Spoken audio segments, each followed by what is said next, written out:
They called me too emotional for crying at work, but no one asked why I cried. Behind my tears was a file full of evidence HR pretended not to see. And when I finally spoke up, the office never looked the same again. You won't want to miss this story. But before we dive in, don't forget to like and subscribe so you never miss a video like this one. My name is Renee Dalton. I'm 34. And I cried by the copier on a Tuesday afternoon in Q4 wearing a blouse I steamed that morning. Makeup still intact, trying to hold the dam until I could get back to my desk, but failing. It wasn't a dramatic scene. There was no sobbing, no heaving. Just silent tears slipping down my face while I pretended to read the toner status, praying no one walked by. But of course someone did, two someones. In fact, Kelsey from marketing and Brent from sales. Mid-conversation, mid-laugh, until they rounded the corner and saw me there. Cheeks wet, posture stiff, eyes wide with shame. "Oh," Kelsey said, drawing the word out like it tasted strange in her mouth. Brent gave a quick, awkward laugh, like he wasn't sure if he was supposed to look concerned or amused. They didn't ask what was wrong. They didn't ask anything at all. They just exchanged a glance, and I saw at the snap judgment land like dust on their faces. Emotional, overwhelmed, probably not cut out for pressure. I wiped my face with the inside of my wrist and mumbled something about a migraine, even though the only thing aching was the part of me that still believed this place was supposed to be safe. I made it back to my desk, sat down, and stared at my screen while Slack pinged and spreadsheets blinked open, pretending like nothing had happened. But word travels fast in offices like ours, hallways shaped like echo chambers, whispers wrapped in politeness. By the end of the day, I was having a hard time. Taking things personally, maybe too sensitive for the pace. No one asked what pushed me to tears. No one asked what the last straw was. They didn't know about the meeting earlier that day, where my manager, Drew, had interrupted me 5 times in front of the executive team, then laughed when I asked to finish my point. They didn't know how he joked about my calendar being color-coded like a preschooler's artwork, how he said I was obsessed with neatness, which somehow sounded like unstable when he said it in front of others. They didn't know how he passed off my deck as his own, then said I contributed. They didn't know how hard I had worked, how much I had swallowed, or how many fake smiles I had forced just to keep my place at a table that always tilted just out of reach. No, all they saw was the moment the waterworks, the copier, the woman who cried. And just like that, I wasn't Renee, the reliable project manager, anymore. I was Renee, the woman who couldn't keep it together by the copier. And somehow, in their eyes, that single crack meant I was unfit to climb any higher. But cracks, I would later learn, don't mean collapse. Sometimes they mean pressure, sometimes they mean truth. And sometimes they mean the beginning of something that refuses to stay buried.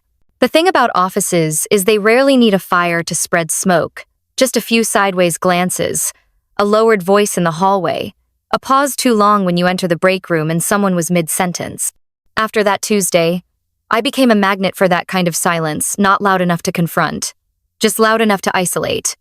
I wasn't crazy, but you'd be amazed how fast a narrative takes hold when no one's invested in unlearning it. I heard things, not directly, of course they're never that brave, but I heard them. Through the thin walls of the bathroom stall, where 2 girls from admin whispered that I was going through something. At the coffee machine when someone muttered that I was emotional lately. As if that disqualified me from doing my job. Even in the way my name was suddenly missing from brainstorm invites and group lunches, things I used to organize. It didn't matter that I was still delivering work on time, still double-checking data, still staying late to fix Drew's half-thought-through edits.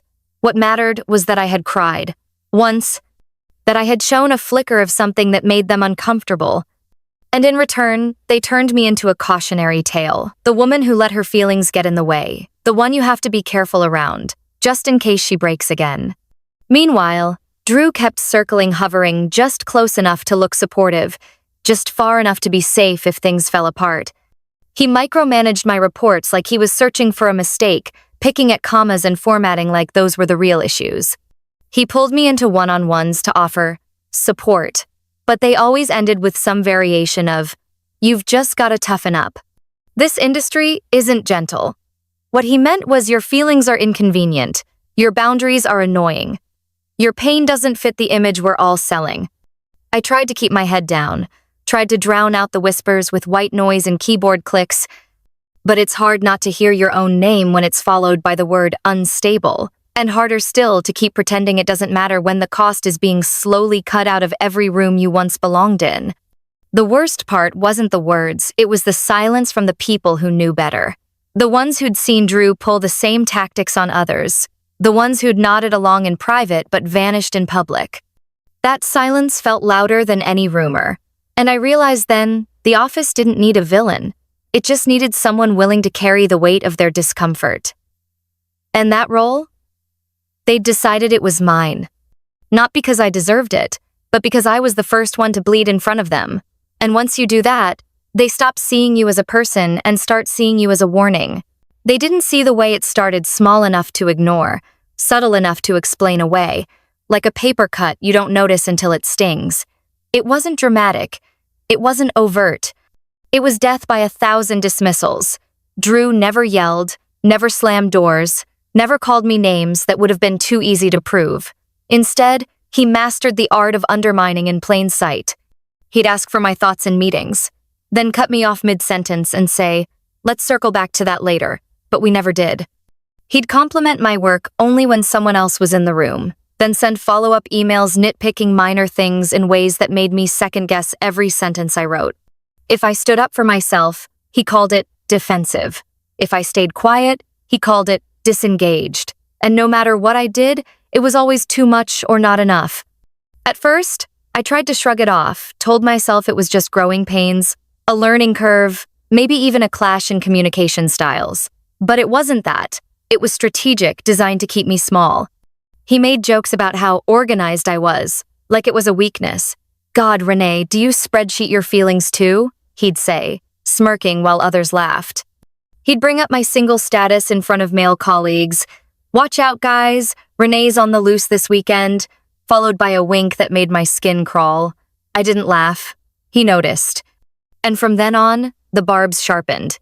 He'd question my tone in emails that were identical to his.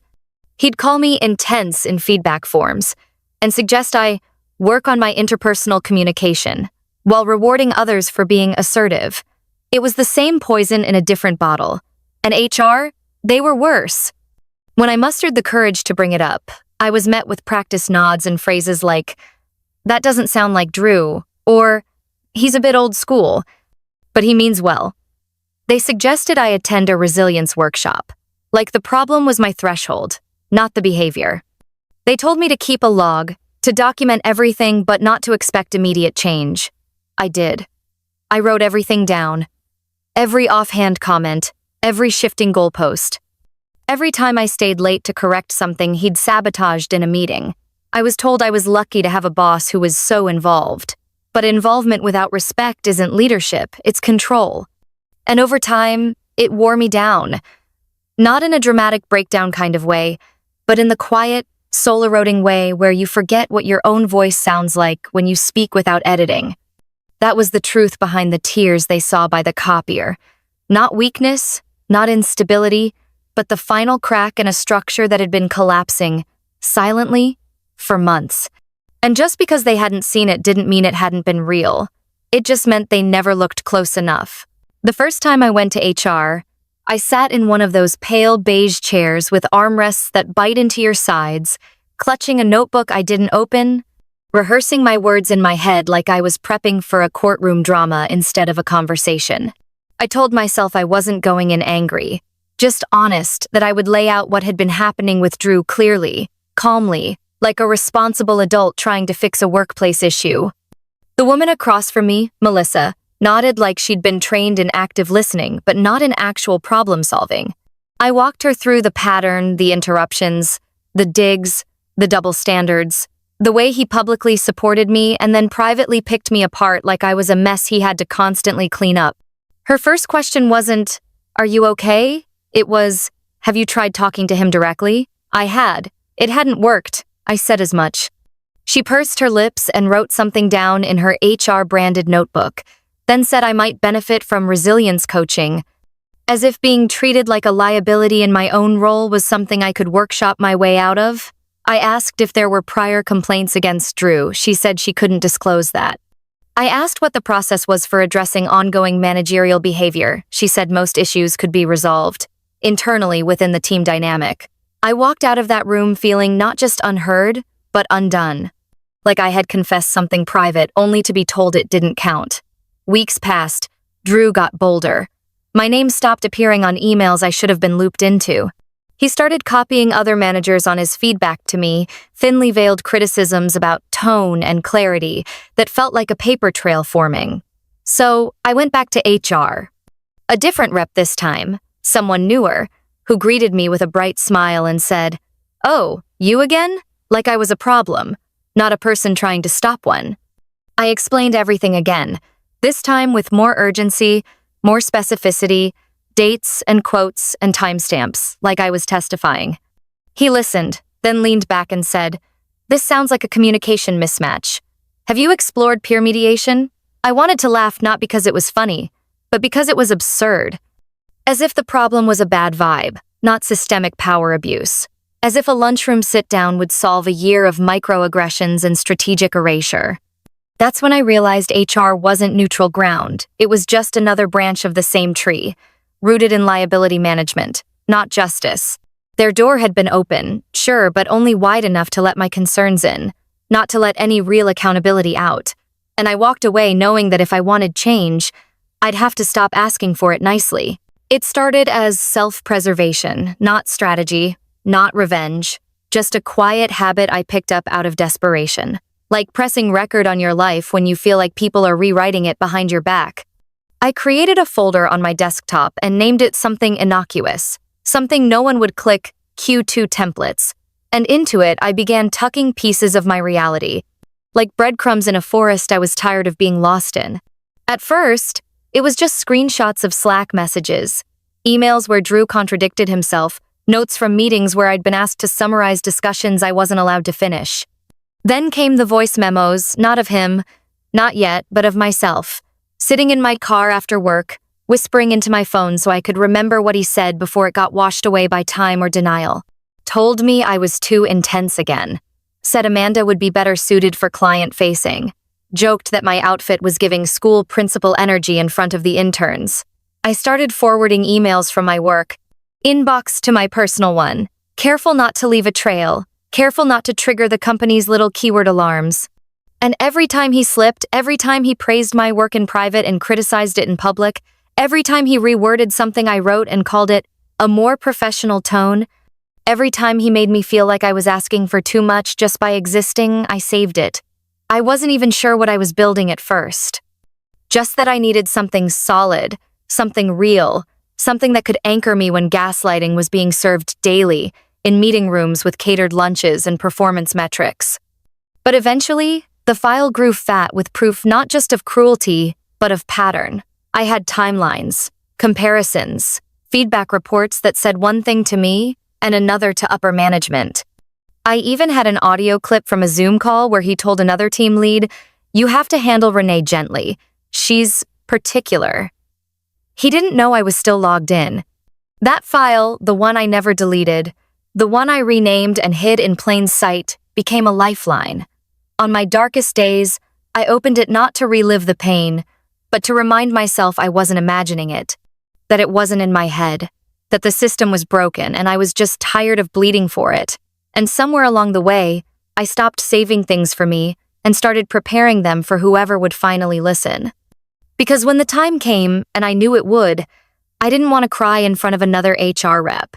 I wanted to show them the file, and I wanted it to speak louder than they ever let me. It was a Thursday afternoon when it happened. Fluorescent lights buzzing overhead, fridge humming like it knew something we didn't, and the smell of burnt coffee drifting in the break room like a ghost of better days. I just microwaved my sad little lunch and turned to leave when I saw her, Lauren, the new hire, barely 3 weeks into the job, sitting at the small round table with her head in her hands. She wasn't crying loud, just that silent, shaking kind of cry where someone is doing everything in their power to keep it inside but failing anyway. I hesitated for a second because I knew what it felt like to be seen like that, but I sat down anyway, kept my voice low, gentle, You okay? She laughed, a bitter little breath of air that didn't reach her eyes, and said, Sorry, I'm fine. Just, I don't know. Which of course meant she absolutely did know, but hadn't given herself permission to say it out loud yet. I didn't press. I just waited. And then, slowly, like a string unraveling, she told me how Drew had been calling her too eager in team meetings, mocking her enthusiasm in that joking, not joking tone he'd mastered. How he'd told her she was a little too much for the room, said her voice was a bit shrill on client calls, even though she'd only had two.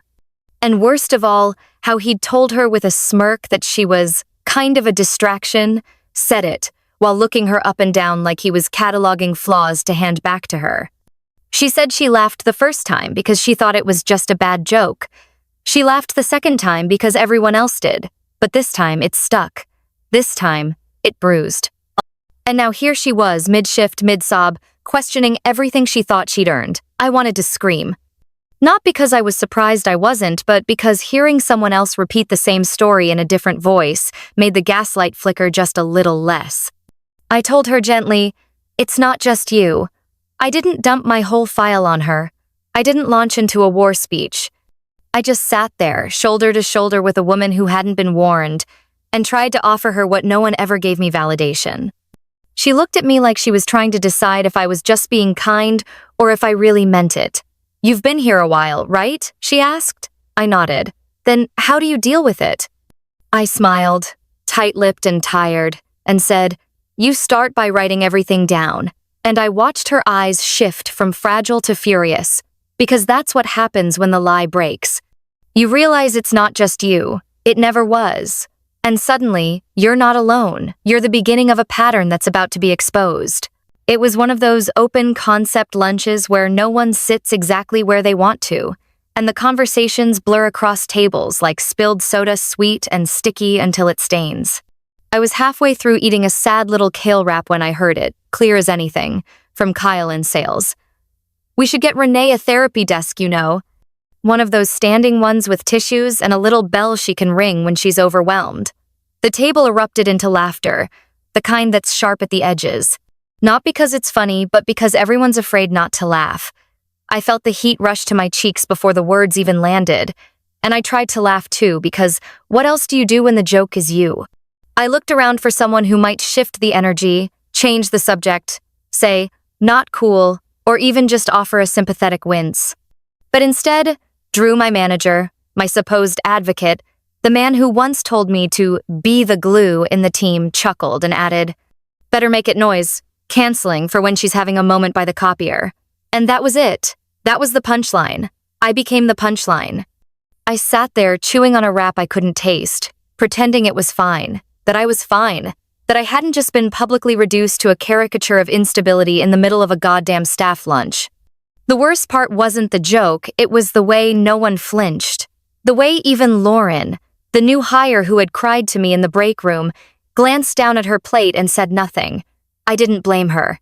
I knew what it cost to speak. So I finished my lunch in silence, made it through the rest of the day with my meeting face on, responded to emails with exclamation points and polite emojis, nodded through small talk about weekend plans I wasn't invited to. But when I got in my car that evening, driver's seat, engine off, darkness pressing in, I finally let the tears fall. Not loud, just steady. The kind of crying that feels like it's been waiting all day to be acknowledged. I didn't cry because I was embarrassed. I cried because I was exhausted, because I kept thinking, what if they're right? What if I'm the joke? What if I've been fighting to be taken seriously in a place that never intended to take me seriously in the first place? I clutched the steering wheel like it might anchor me to something solid, and I whispered the same sentence I always do when I feel myself slipping. You're not crazy. You're just surrounded by people who benefit from pretending you are. And I let that be enough for that night, because if I didn't believe it, I knew they would win, and I wasn't ready to hand them the ending.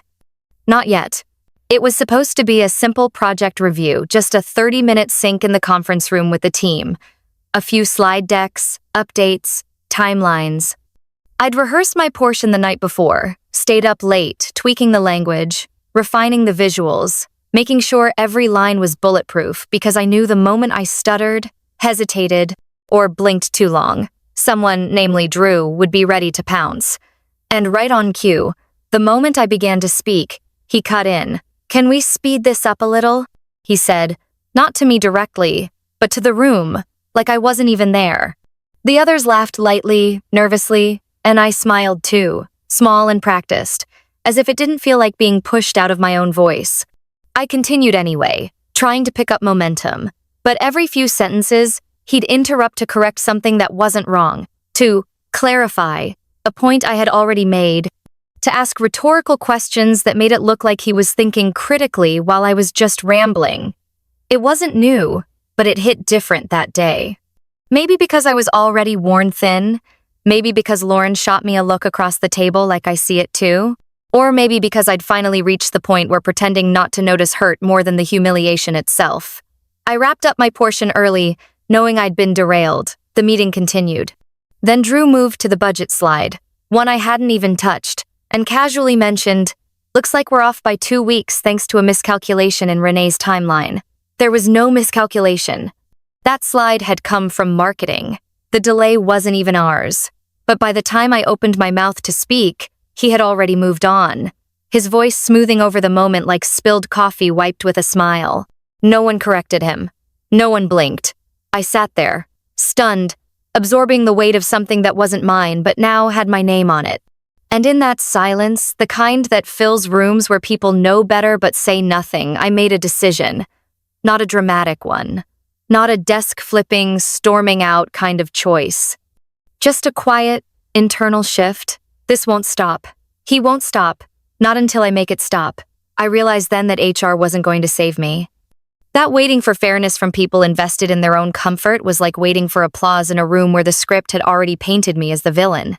So, I sat back in my chair, folded my hands, and let the rest of the meeting roll on without me. Because, while Drew talked, I was already thinking 3 steps ahead, already planning. Already done playing the quiet professional while someone else lit matches in my name. The final straw wasn't loud. It was precise. And that day, I stopped surviving the meetings and started building my exit strategy from their narrative. I didn't sleep the night before I did it, not really. I lay there with my laptop open, tabs full of policy PDFs, old email threads, archived Slack messages, screenshots organized by date and category like little pieces of my sanity spread across digital folders. My heart beat like it knew I was doing something irreversible. But I wasn't scared not anymore. I was exhausted in that bone-deep way that only comes when you've spent months screaming without making a sound. I had tried the right doors, knocked politely, spoken with the right tone, followed protocol like a good little employee hoping the system would eventually protect me. It didn't. So this time, I went over their heads.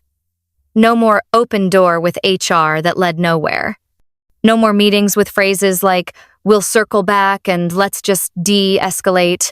I submitted everything to corporate compliance, the outside branch, the one that isn't nestled in the same building as the people it's supposed to monitor.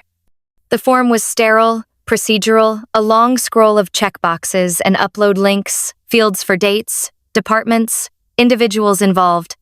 And I filled it all in, piece by piece, with a kind of surgical clarity.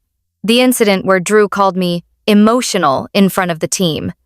The pattern of female employees being dismissed, one after another. The voice memo where he mocked me while forgetting I was still on Zoom. The calendar invites changed last minute to exclude me. I even included the testimony from a former coworker who left a year ago. She'd messaged me privately months back, saying, "He did the same thing to me." I just couldn't take it anymore. I asked her if I could include her story, anonymized. She said yes. She said, "Burn it all down." Once everything was uploaded, I sat there staring at the screen, my finger hovering over submit. I thought about all the ways this could go wrong. All the ways they might try to spin it, silence it, bury it. But then I remembered the break room, the copier, the therapy desk joke, the tears I swallowed. The women before me who walked out quietly, thinking they were the problem. And I clicked submit, not out of vengeance, not even out of hope, but because truth has weight, and I was done carrying it alone. I made copies of everything, sent it to my personal email, backed it up on a flash drive I labeled just in case. And then I got up, poured myself a glass of water, and for the first time in months, I didn't feel like I was losing my mind. I wasn't just surviving anymore, I was documenting, defending, preparing. This wasn't just about me now. It was about every quiet voice they tried to erase with professionalism and protocol. And I was finally speaking in the only language they couldn't ignore: evidence. Cold, undeniable, time-stamped truth. The strange thing about silence is that when it finally arrives, it doesn't feel peaceful. It feels electric, like the seconds before lightning strikes, when the sky goes too still and the birds forget how to sing. That's what the office felt like the week after I submitted the report too, still. Emails from HR, usually short and clipped, suddenly began with pleasantries. Hope you're well. And let us know if you need anything at all. I'd been invisible for so long that their sudden warmth felt like a spotlight. And Drew, the man who used to correct my tone mid-sentence or chuckle when I tried to speak in meetings, barely looked at me. In one stand-up meeting, he flinched when our eyes met. He actually flinched. I didn't say a word. I didn't need to. Whatever update corporate had received, they clearly hadn't kept it quiet. You could feel it in the hallways, the subtle rearranging of alliances, the way coworkers who used to pretend not to notice my erasure now gave me nods in the break room. The kind that weren't quite apologies, but weren't indifference either. Lauren asked me, quietly, if everything was okay. I said yes, because it was. Not perfect, not safe. But something had shifted. The power wasn't entirely theirs anymore. I started noticing the ways they scrambled to paint over the cracks. Drew's sudden emphasis on team wellness. HR sending out anonymous feedback forms. A new flyer on the bulletin board about workplace respect, printed in glossy color. They thought they were getting ahead of it. They thought if they spun fast enough, they might blur the truth. But they were too late. The report had already gone in. The files were already in motion. And I could feel it not just in them, but in myself. My breath wasn't always shallow. I didn't dread turning the corner into conference rooms. I didn't shrink when my name was called in meetings. I'd started speaking like someone who knew the floor beneath them wasn't going to fall. Because I wasn't the one lying anymore. I wasn't the one covering for anyone. The irony is, for a while, I had feared that saying something would make everything worse. But the truth is, they were already doing the worst. Silence had protected no one. Not me. Not the other women who walked away without a trace. Now, the silence wasn't mine. It belonged to them. The ones holding their breath, waiting for the consequences they never thought would come. And I didn't gloat. I didn't grin. I just showed up every day, head held high, shoulders loose. Because when a system built on fear starts to sense it's being watched, it doesn't scream. It tightens. It folds in on itself. It braces. And that's exactly what they were doing. Bracing, waiting, watching. Me, the woman they once called dramatic, now calm, focused, and unshakable. The silence before the storm was theirs.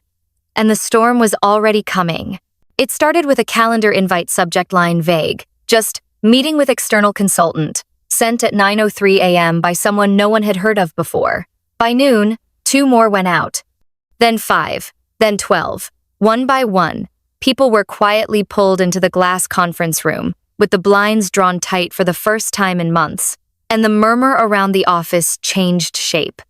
At first, it was confusion. Someone asked if it was a new training. Someone else joked about surprise layoffs. But by the second day, everyone had figured it out, even if no one was saying it out loud.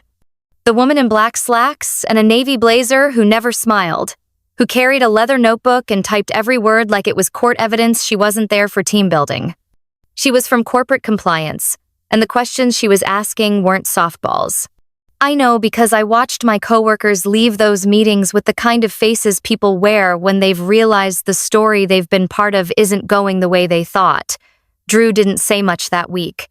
He moved slower, took more calls in his office with the door closed, and when he passed me in the hallway, he gave a nod that was almost sheepish, like a man who just realized the game had rules after all.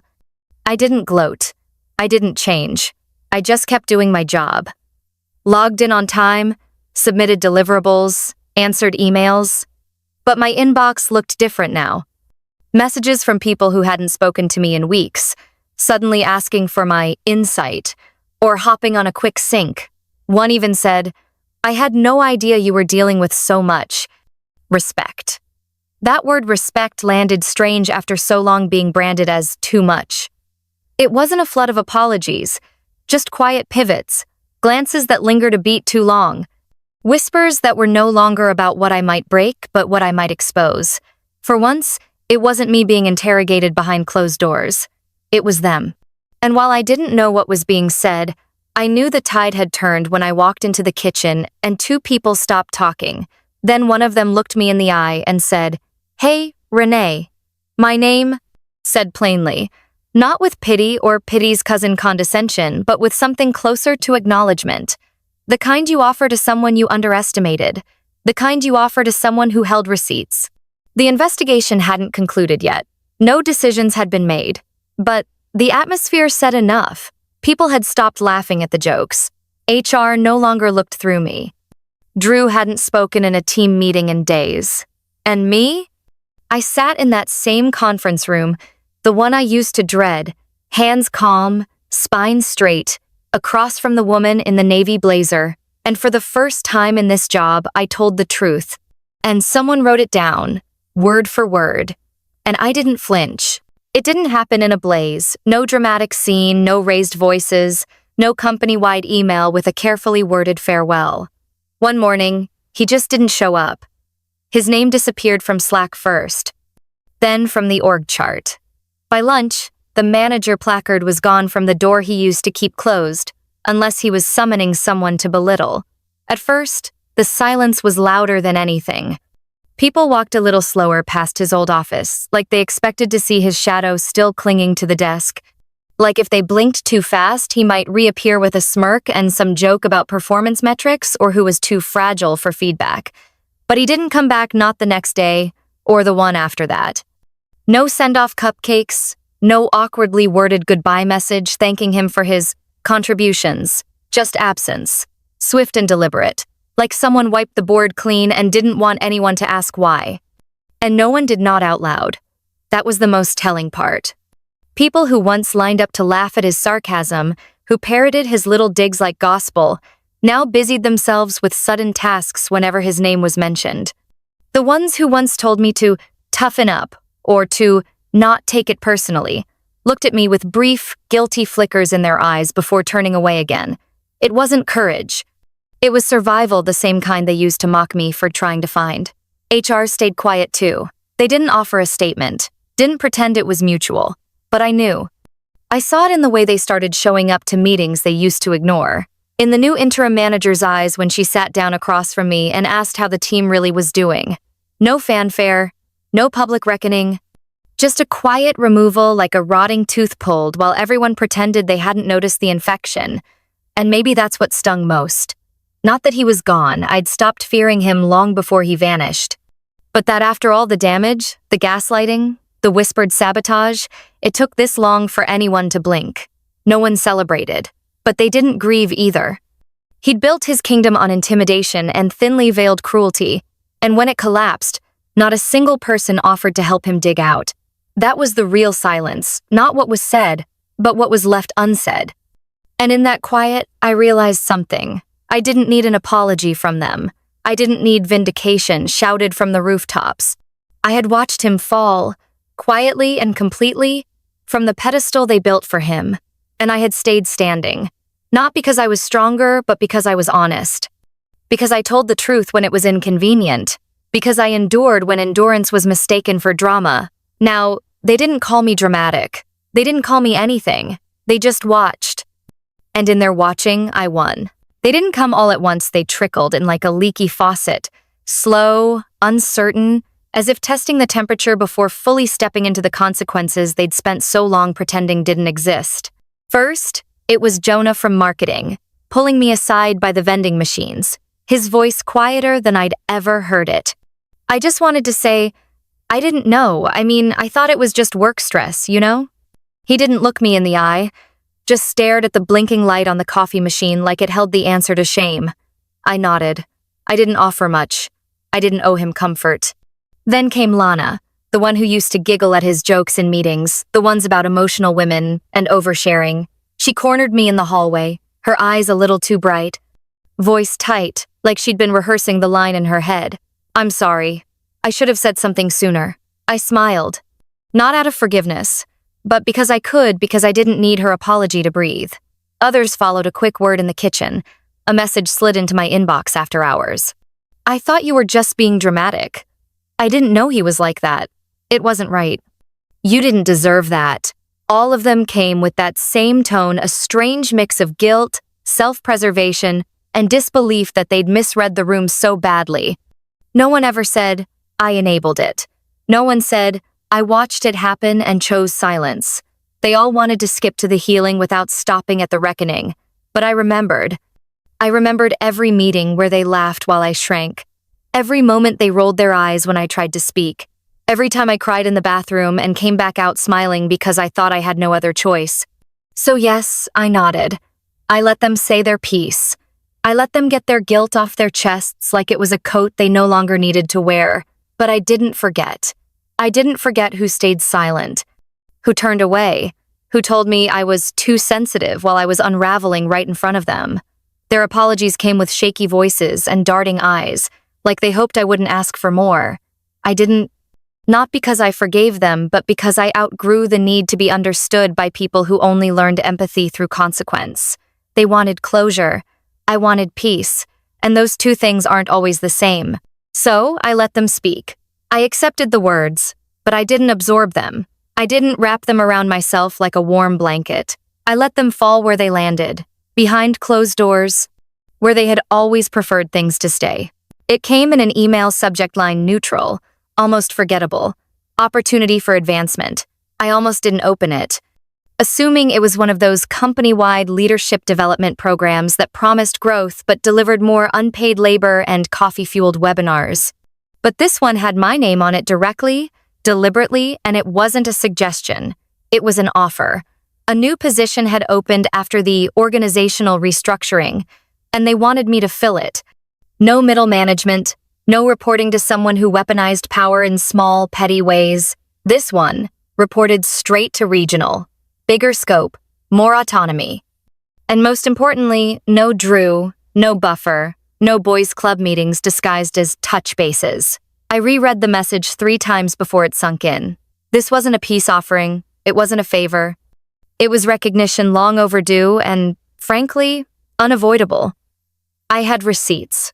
I had resilience. And now I had range. Word spread quickly, the way it always does in offices with glass walls and paper-thin boundaries. Some congratulated me with plastic smiles, their eyes doing the real talking scanning for proof that this was some fluke, some diversity hire checkbox, some quiet PR move after everything. But the numbers were there, the results, the documented wins they'd all ignored while I was still labeled too emotional.